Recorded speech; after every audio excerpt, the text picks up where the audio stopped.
For the last 25 years or so, I've worked with a lot of different organizations, groups, and individuals, businesses, churches, schools, nonprofits, um, all sorts of different sizes and focuses. And I found something to be true that is something that can be used as leverage for productive shifts, and that is that the unit of change is the small group. There's some fascinating research that's come out in the last couple of years by a guy named Damon Centola that showed that the best way to generate change within a network is to identify small pockets of people who are receptive to new beliefs and behaviors, and then guide and coach and support and resource those people so that they can share the experience of the adoption of those new beliefs and behaviors and reinforce the benefits. Whatever they see that's positive that comes out of those shifts, they help each other to sustain the energy that's necessary to maintain new beliefs and behaviors in the face of whatever culture or system or norms that they're in, because nobody else is adopting the same beliefs and behaviors. They're doing something new and different. And once the small group of people who's reinforcing those beliefs and behaviors starts to become stronger and stabilized, then they have the increasing capacity to affect the people around them. What I've been doing for the last several years is using that principle to affect change within the business community, particularly around productivity and efficiency and employee satisfaction and retention and safety and all those kinds of things that matter so much to business leaders and owners.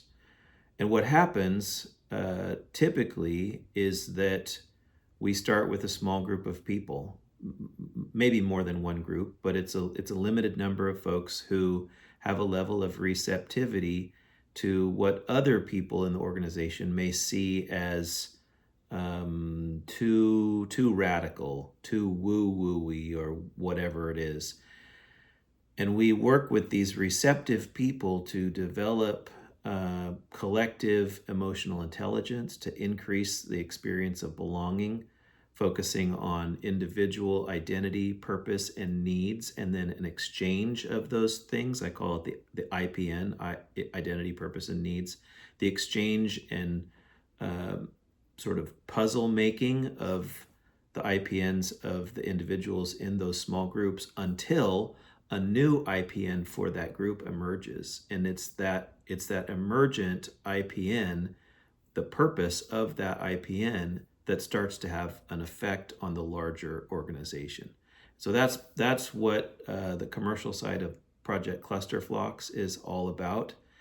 We've seen it have some pretty significant effects in different kinds of organizations, primarily because this idea of belonging is a primary motivation. It's in all of the most recent research and old research that identifies what matters to people.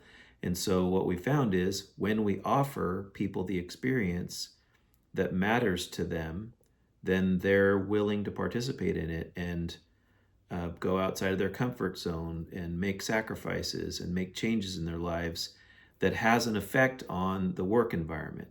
And one of the reasons we do it at work is because the easiest place to facilitate an increased experience of belonging, the increase in connection between different IPNs, is where people gather most often and have positive experiences. They expect that their relationships will endure and they're near to each other.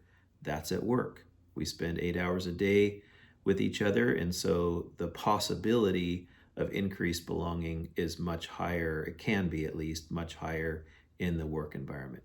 So if you're interested in finding out more about Connect Ed and Project Cluster Flocks, please reach out to me. Just click the schedule a meeting button anywhere on the site, and I will reach out to you and we can put together a time to talk about how this work might have a positive impact on your organization. Hope to hear from you soon. Thanks.